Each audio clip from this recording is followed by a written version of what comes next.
The British government left Singapore in 1960. Singapore was part of Malaysia, but in 1965, we became an independent country.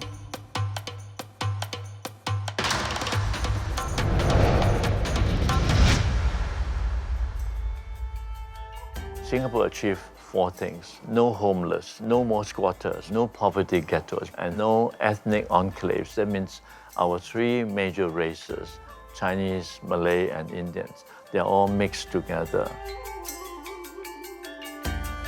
The city government must have the heart of a humanist, the head of a scientist, the eye of an artist.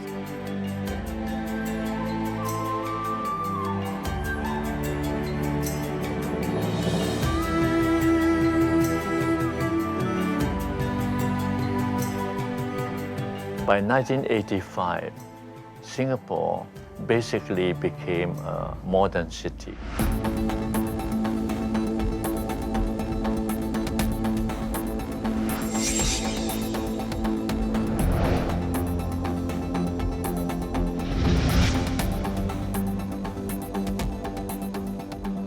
Singapore can be a window to the future. We do have to ensure that our technology remains at the cutting edge. And as a consequence of that, we do then develop things that may be useful to other countries. Yesterday's dreams, many of them hopefully will become today's reality. And today's dreams will become tomorrow's reality. That is the nature of life.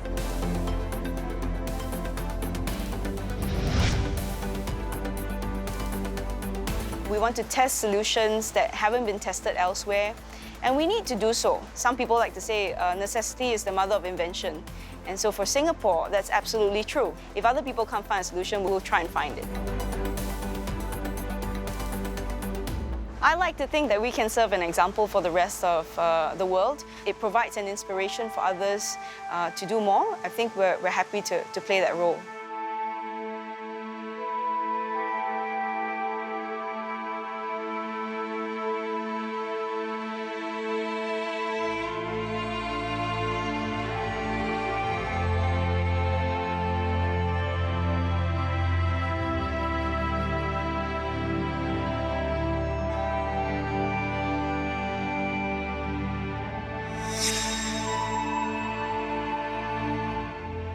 The more challenging part is not hardware, it's actually education.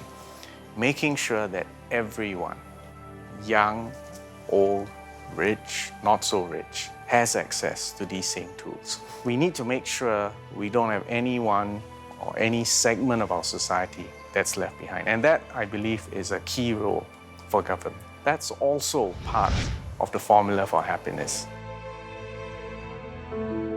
I came to Singapore from America in 1969. Singapore government basically gave me the city as my urban laboratory.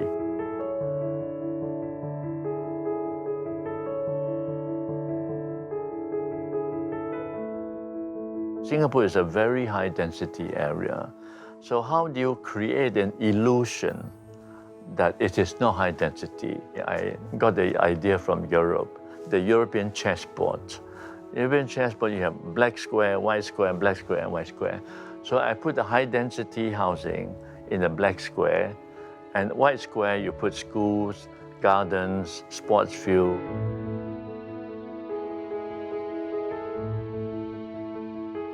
And we extend the same idea to the whole city. When you plan the whole island, you make sure you keep as much natural area as you can so that you don't turn the whole island into an urbanized area. So we still have a lot of green area.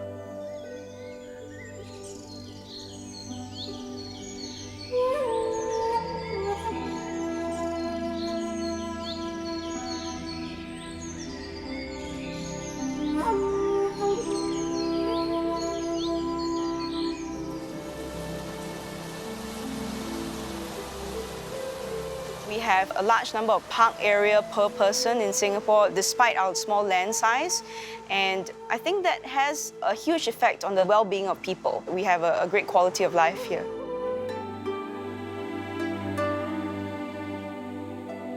From the very beginning, we decided to make it a metro line-oriented city because everybody knows that the energy used by metro is much lower than cars. And this, we got inspiration from Paris and London.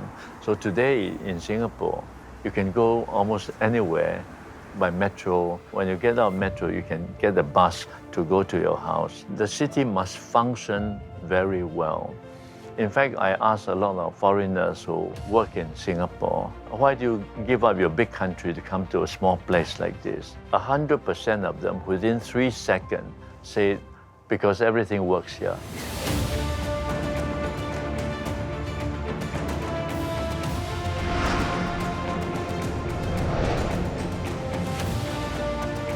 More than 75% of the trips during rush hour is taken by public transport. For us, autonomous vehicles and electric vehicles solve the sustainability issue and also provide excellent livability or transportation solutions to our citizens. Really, the vehicle that you see behind me, you can see that as a robot. The eyes of this vehicle are 8 sensors. It also includes a GPS, which is a common feature of all our mobile phones.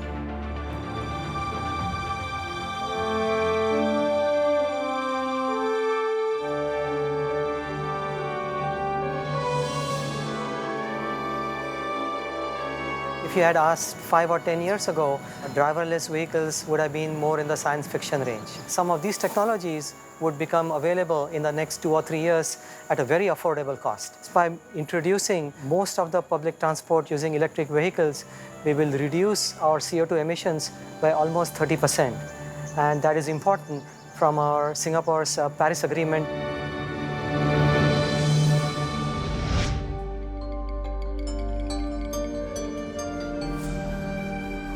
Singapore will have a carbon tax in 2019. So the government will be imposing a fixed tax, and that will drive the awareness of the Singaporean consumer. When the carbon tax was announced, I think most people felt that it was an excellent way forward. They were worried about industry, about the petrochemical sector, but I think by and large people are accepting that we're just moving with the times. And in fact, some would say Singapore is ahead of the curve when it comes to implementing a carbon tax in the region.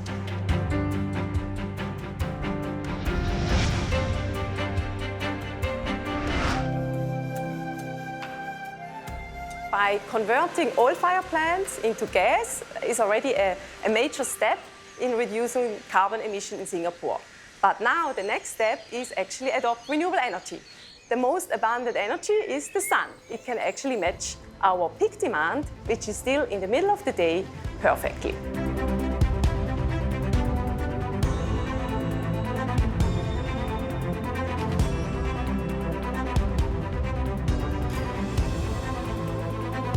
The government has an initiative to install close to 350 megawatts of solar by 2020 to reach the COP21 initiatives.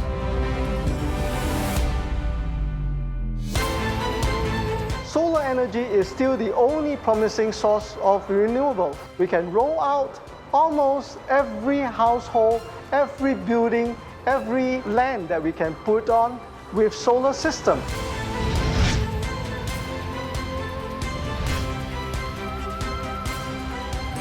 What we see happening now and over the next 5 or 10 years is really digitalization merging with the energy sector. We constantly try and test new solutions.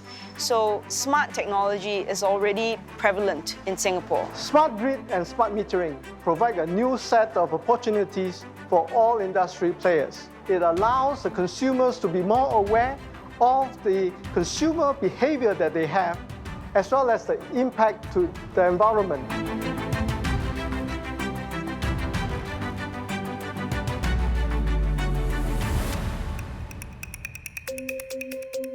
The enhanced knowledge about its own consumptions will allow the customer to better understand its needs, to better understand its profile, and to share that with third parties. That might be the distribution operators, that might be the utilities, in order to start thinking about services that are linking the consumption side with the renewable variable production side. For smart meters, we have some test beds going on in some parts of Singapore where many young people live, and I think they're also more interested in measuring their energy usage. They're open to looking at consumption patterns and changing their behaviors over time.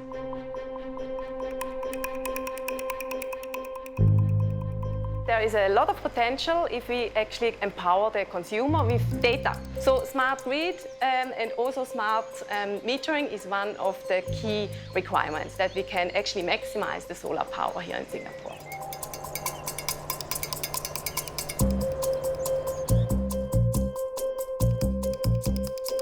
A microgrid is basically a system that allows you to collect the renewable energy that is widely available in Southeast Asia. So you harvest the energy from the sun, the wind, and the sea, and you make it available for electrification of remote islands in Southeast Asia. So we are namely addressing the needs of 3 countries, focusing on the Philippines, Myanmar, and Indonesia. The expertise we are developing in managing decentralized energy will be transferable to other applications, such as smart districts, smart buildings, any kind of application for decentralized energy management in tropical megacities, for instance.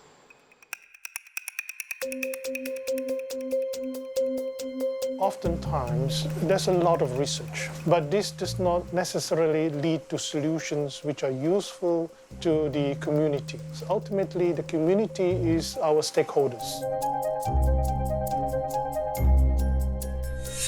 Typically, in waste management in many countries, we would collect the waste, we would incinerate the waste, and then we would dispose of the ash that comes out from the incinerators.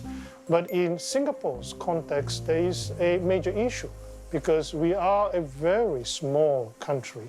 We don't have the space to dispose of the ash. Now, in our case, we vitrify the ash, meaning that we make glass out of the ash, and then the ash would be safe for reuse. So the ash can go into construction materials, it can be the floor and the roads.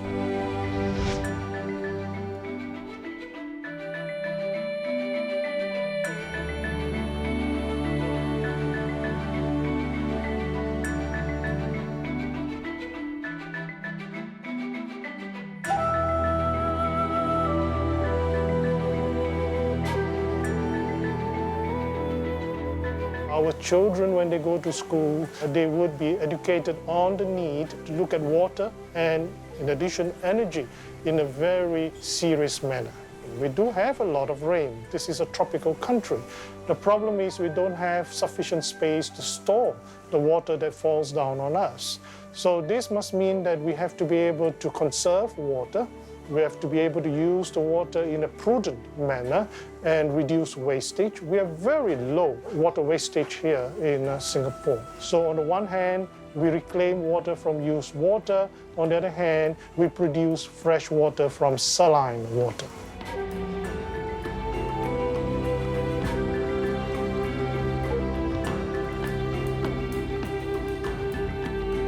We do have enough resources to take our children into the future. Now that's important. It's not just about us, but also about our children going forward.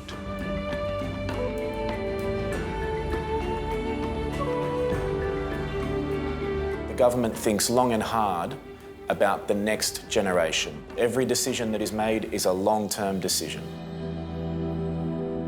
When I planned the 1991 concept plan, we had 3.2 million people. So I was afraid that if we don't build to a high enough density, we will run out of land very quickly. So I planned for 100 years, from 1991 to 2091. And after talking to a lot of people, we think that it will grow to 5.5 million by 2091.